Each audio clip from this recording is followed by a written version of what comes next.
Hello friends, welcome to IT Gurukul YouTube channel.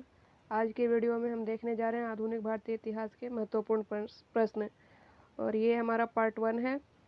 आगे भी इसके अभी काफ़ी सारे क्वेश्चंस हैं, ये तो अभी पार्ट 1 ही है। तो चलिए शुरू करते हैं हमारे क्वेश्चंस को।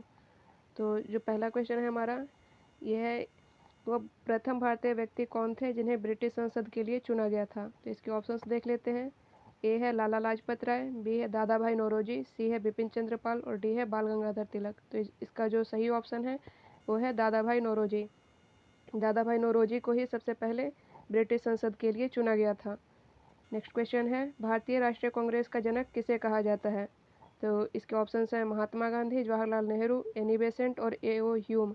तो इसमें जो सही ऑप्शन है, इसमें ए ओ ह्यूम को भारतीय राष्ट्रीय कांग्रेस का जनक कहा जाता है, क्योंकि इन्होंने भारतीय राष्ट्रीय कांग्रेस की स्थापना में महत्वपूर्ण भूमिका निभाई थी। नेक्स्ट क्वेश्चन है हमारा, कांग्रेस के प्रथम अधिवेशन की अध्यक्षता किसने की थी। तो इसके ऑप्शन हैं डब्ल्यू.सी. बनर्जी, दादा भाई नौरोजी, बदरुद्दीन तैयब और जॉर्ज यूले।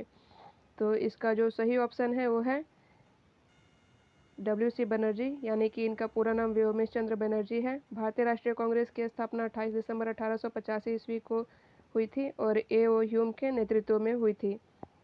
और ये जो इसके ऑप्शंस दिए हुए हैं ये लगातार दिए हुए हैं। जैसे पहले अधिवेशन की अध्यक्षता डब्ल्यू.सी. बनर्जी ने की थी, यानी कि व्योमेश चंद्र बनर्जी। और जो दूसरा अधिवेशन था कांग्रेस का, इसकी अध्यक्षता दादा भाई नौरोजी ने की थी कलकत्ता में, और डब्ल्यू.सी. बनर्जी ने बम्बई में अध्यक्षता की थी। जो इसका पहला अधिवेशन हुआ था वो बम्बई में हुआ था, मुंबई के यानी कि बम्बई के उस टाइम पे गोकुलदास तेजपाल संस्कृत कॉलेज में।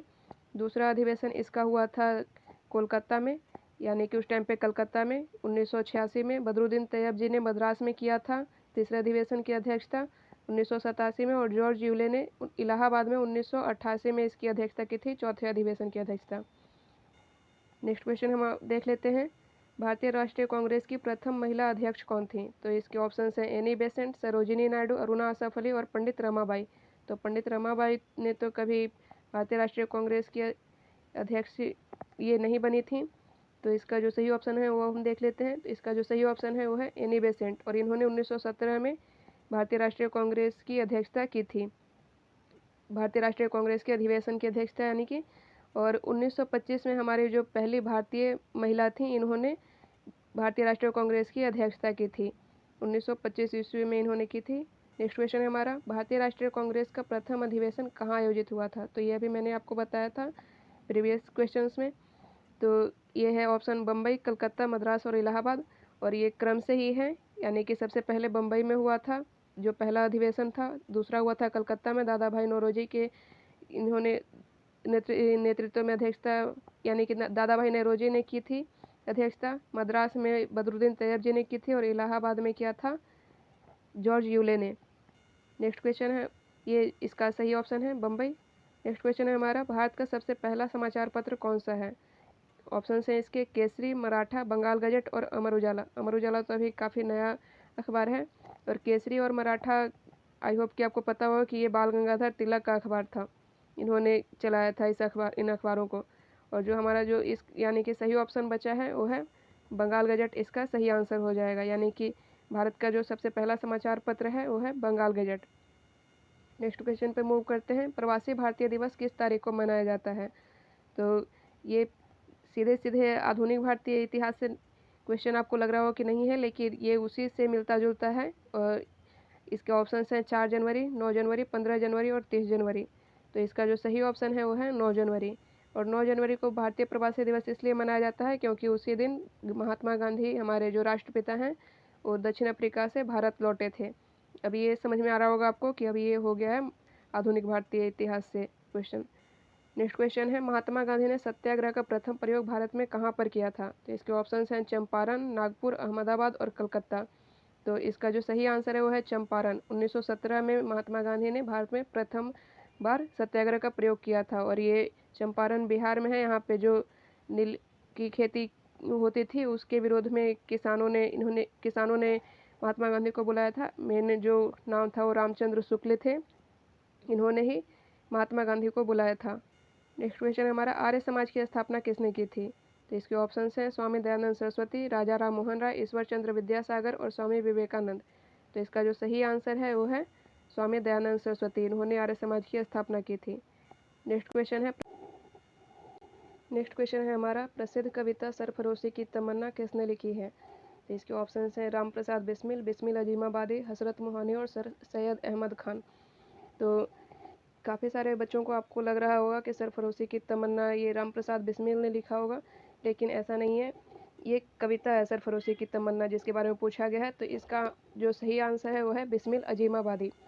और ये जो सरफरोशी की तमन्ना अब हमारे दिल में है, जो नारा प्रसिद्ध किया था, ये राम प्रसाद बिस्मिल ने किया था। चलिए अब नेक्स्ट क्वेश्चन पे मूव करते हैं। मुस्लिम लीग की स्थापना किस वर्ष हुई थी? तो इसके ऑप्शंस हैं 1900, 1905, 1906 और 1911। तो इसका जो सही ऑप्शन है वो है 1906। और 30 दिसंबर 1906 को मुस्लिम लीग की स्थापना हुई थी। और इसके जो ये मेन लीडर थे स्थापना करने वाले, वो आगा खां थे और सलीमुल्लाह थे। इन्हीं के नेतृत्व में हुआ था मुस्लिम लीग की स्थापना। नेक्स्ट क्वेश्चन है, सांप्रदायिक निर्वाचन वर्ग भारत में पहली बार किस वर्ष में आरंभ किया गया था? तो इसके जो ऑप्शंस हैं 1906, 1909, 1919 और 1935। तो इसका जो सही ऑप्शन है वो है 1909। यह भारत परिषद अधिनियम 1909, जो पार्लियामेंट्री रिफॉर्म के नाम से भी जाना जाता है, के तहत आरंभ किया गया था। अभी 1909 के जो ये सांप्रदायिक निर्वाचन वर्ग कहा जा रहा है, तो इसमें हिंदू और मुस्लिम जो थे उनके लिए अलग अलग निर्वाचन की व्यवस्था कर दी गई थी। इसे ही सांप्रदायिक निर्वाचन कहा जाता है। नेक्स्ट क्वेश्चन है, बनारस हिंदू विश्वविद्यालय की स्थापना किसने की थी? तो ऑप्शन है इसके मदन मोहन मालवीय, सुब्रमण्यम भारती, फिरोज शाह मेहता और चित्तरंजन दास। तो इसका जो सही ऑप्शन है वो है मदन मोहन मालवीय। और इन्होंने 1916 में वाराणसी, जो कि अभी बनारस भी कहा जाता है, उत्तर प्रदेश में है, में की थी। नेक्स्ट क्वेश्चन है, वल्लभ भाई पटेल को 1928 में सरदार की उपाधि किसने दी थी? तो इसके ऑप्शन है रविंद्रनाथ टैगोर, सुभाष चंद्र बोस, मोहम्मद अली जिन्ना और बारदौली की महिलाएं। तो इसका जो सही आंसर है वो है बारदौली की महिलाओं ने 1928 में वल्लभ भाई पटेल को सरदार की उपाधि दी थी। और अगर कहीं किसी एग्जाम में आपको बारदौली की महिलाएं ना देखकर महात्मा गांधी दिया हुआ हो ऑप्शन में, तो इसका सही ऑप्शन महात्मा गांधी हो जाएगा। कहीं कहीं पे ऐसा होता है कि ऑप्शंस में बारदौली की महिलाएं नहीं दिया होता और महात्मा गांधी दिया होता है, तो सही ऑप्शन आप महात्मा गांधी टिक करेंगे। नेक्स्ट क्वेश्चन है, प्रसिद्ध नाटक नील-दर्पण की रचना किसने की थी? तो इसके ऑप्शन हैं प्रेमचंद्र, शरतचंद्र चट्टोपाध्याय, दीनबंधु मित्र, रविंद्रनाथ टैगोर। तो इसका जो सही ऑप्शन है वो है दीनबंधु मित्र। इन्होंने नील दर्पण की रचना की थी। नील दर्पण वही जो अभी मैंने बताया था आपको कि बिहार में नील की खेती करवाते थे अंग्रेज भारतीय किसानों से, तो उसी के बारे में ये रचना की थी इन्होंने नाटक। नेक्स्ट क्वेश्चन है, भारतीय राष्ट्रीय कांग्रेस का बंटवारा गर्म दल और नरम दल में किस वर्ष हुआ था? तो इसके ऑप्शन है 1907, 1915, 1919 और 1928। तो इसका जो सही आंसर है वो है 1907। और इसे सूरत विभाजन या सूरत स्प्लिट इंग्लिश में के नाम से भी जाना जाता है। नेक्स्ट क्वेश्चन है, 1911 ईस्वी में जब ब्रिटिश भारत की राजधानी कलकत्ता से दिल्ली बनी, उस समय भारत का वायसराय कौन था? तो इसके ऑप्शन है Lord Wellington, Lord Hardinge, Lord Curzon और लॉर्ड चेम्सफोर्ड। तो इसका जो सही आंसर है वो है लॉर्ड हार्डिंग। इसी के टाइम पे जब कलकत्ता से दिल्ली ट्रांसफ़र हो रही थी राजधानी, तो उस समय भारत का वायसराय लॉर्ड हार्डिंग था। और इसका जो कार्यकाल है वो 1910 से 1916 के बीच में है। और भारत की राजधानी 1911 में ट्रांसफ़र हुई थी कलकत्ता से दिल्ली, तो इस वजह से इसका जो सही आंसर है वो लॉर्ड हार्डिंग होगा। नेक्स्ट क्वेश्चन है, रामकृष्ण मिशन के संस्थापक कौन थे? तो ऑप्शंस देख लेते हैं, स्वामी विवेकानंद, रामकृष्ण परमहंस, स्वामी दयानंद सरस्वती और ज्योतिबा फुले। तो इसका जो सही आंसर हो जाएगा वो है स्वामी विवेकानंद ने किया था 1897 में रामकृष्ण मिशन की स्थापना। नेक्स्ट क्वेश्चन है हमारा, 1857 के सैन्य विद्रोह के समय भारत का गवर्नर जनरल कौन था?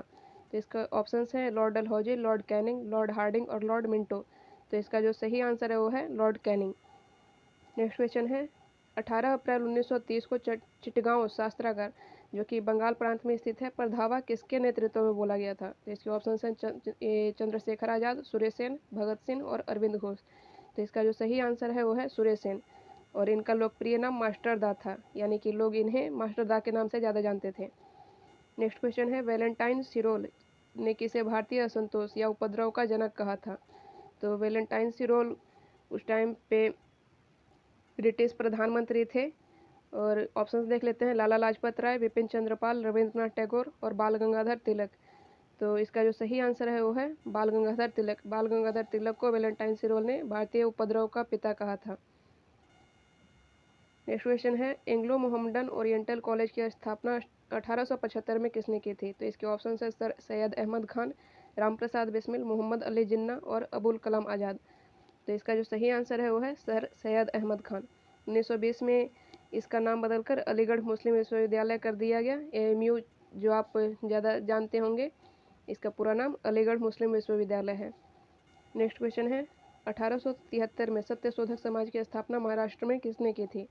ऑप्शन हैं इसके पंडित रमाबाई, ज्योतिबा फुले, केशव चंद्र सेन और राजा राम मोहन राय। तो इसका जो सही आंसर है वो है ज्योतिबा फुले। नेक्स्ट क्वेश्चन हमारा भारत का बिस्मार्क के नाम से किसे जाना जाता है? तो ऑप्शंस देख लेते हैं। सरदार वल्लभ भाई पटेल, जवाहरलाल नेहरू, महात्मा गांधी और अरविंदो घोष। तो इसका जो सही आंसर है वो है सरदार वल्लभ भाई पटेल। अब सरदार वल्लभ भाई पटेल को भारत का बिस्मार्क कहा क्यों जाता है ये जान लेते हैं। बिस्मार्क जो थे वो जर्मनी के एक नेता थे और उन्होंने जर्मनी के एकीकरण में महत्वपूर्ण भूमिका निभाई थी। और इसी तरह से जब भारत का बंटवारा हुआ था 1947 में, तो भारत ऐसा नहीं था कि केवल भारत और पाकिस्तान अलग अलग हो गए थे। भारत में काफ़ी सारी रियासतें थी, लगभग 562 के करीब। तो सब अलग अलग बटे हुए थे और सब चाहते थे कि हम अपना अपना देश बनाए अलग अलग। तो भारत के एकीकरण में सरदार वल्लभ भाई पटेल ने यानी कि सबको मिला के एक भारत देश बनाया और भारत देश बनाने में महत्वपूर्ण भूमिका निभाई थी, जिस वजह से इन्हें भारत का बिस्मार्क के नाम से जाना जाता है। अब नेक्स्ट क्वेश्चन पे मूव करते हैं। Poverty and British rule in India किसकी पुस्तक है? तो ऑप्शंस देख लेते हैं। दादा भाई नौरोजी, रविंद्रनाथ टैगोर, अरविंदो घोष और दयानंद सरस्वती। तो इसका जो सही आंसर है वो है दादा भाई नौरोजी। दादा भाई नौरोजी ने poverty and British rule in India पुस्तक लिखी थी, जिसमें इन्होंने धन के पलायन के बारे में बताया था कि जो भारत का धन है उसे कैसे ब्रिटिश लोग अपने यहाँ ले जा रहे हैं, ब्रिटेन ले जा रहे हैं। तो आई होप कि आपको वीडियो पसंद आई होगी। मिलते हैं नेक्स्ट वीडियो में।